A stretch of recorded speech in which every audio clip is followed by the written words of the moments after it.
अवनी बाळकृष्ण श्रद्धा कांबळे या भीमकन्येने 2025-26 शालांत परीक्षेत 94% गुण मिळवत उज्ज्वल यश संपादन केले आहे। तिच्या या भव्य यशाबद्दल परिसरात तिचा उत्साहात सत्कार करण्यात आला। या माध्यमातून लॉर्ड बुद्धा टीव्ही अँकर ठाणे यांनी अवनी कांबळे या विद्यार्थिनीची खास मुलाखत घेतली आणि तिच्या यशाबद्दल तिचे कौतुक केले। या संपूर्ण कार्यक्रमाचे आयोजन उत्साहात पार पडल्याने माजी न्यायाधीश व अवनीचे आजोबा डॉक्टर डी.के. सोनवणे सर यांनी लॉर्ड बुद्धा टीव्ही चॅनलचे विशेष आभार मानले। अवनीच्या या यशामुळे परिसरात अभिमानाचे वातावरण निर्माण झाले असून तिच्या पुढील शिक्षणासाठी सर्व स्तरातून शुभेच्छांचा वर्षा होत आहे।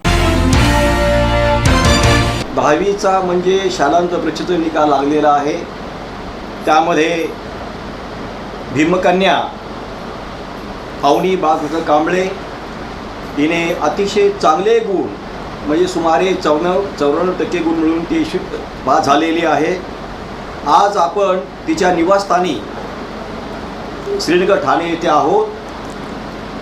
तिच्या यशाबद्दल आपण तिचं कौतुक करून तिच्याशी संवाद साधणार आहोत। या परीक्षेमध्ये जे यश मिळालं आहे, तुझा अभ्यासक्रमाचा दिनक्रम कसा असायचा? माझा दिनक्रम असा होता की सकाळी शाळेत जाऊन मग घरी यायचं।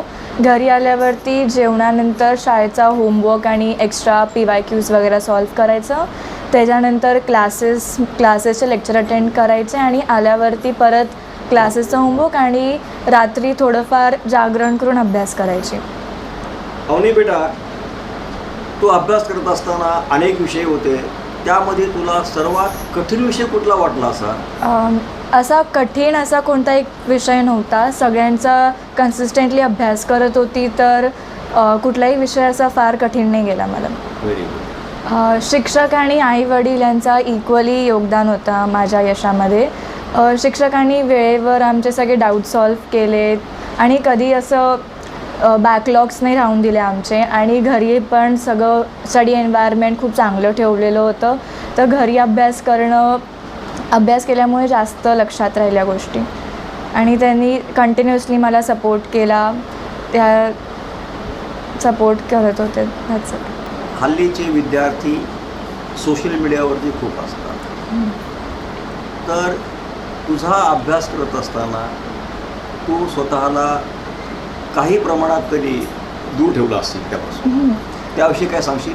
सोशल मीडिया मी मोस्टली तरी 10वी नंतरच यूज केला आणि जेवढा अभ्यासासाठी लागत होता तेवढा मोबाईलचा यूज मी केला। बाकी फ्री टाईम आहे थोडा वापरायची, असं जास्त रिस्ट्रिक्ट नाही केलं मी स्वतःला। माझं नेहमी इन्स्पिरेशन माझे दोन्ही आजोबा होते। त्यांनी आम्हाला लहानपणापासूनच हे सांगितलं होतं की अभ्यास हा किती महत्त्वाचा आहे, तर ते कंटिन्युअसली आम्हाला सांगायचे की किती अभ्यास केला पाहिजेत आणि ते आम्हाला कंटिन्युअसली सावित्रीबाई फुले, डॉक्टर आंबेडकर, ज्योतिराव फुले यांच्याबद्दल आम्हाला कंटिन्युअसली सांगत असायचे की त्यांनी किती कष्ट घेतले आहेत की समाजात प्रत्येकाने शिकलं पाहिजे यासाठी। तर थोडक्यामध्ये डॉक्टर आंबेडकर तुझे आदर्श आहेत की नाही? आहेत आहेत ना?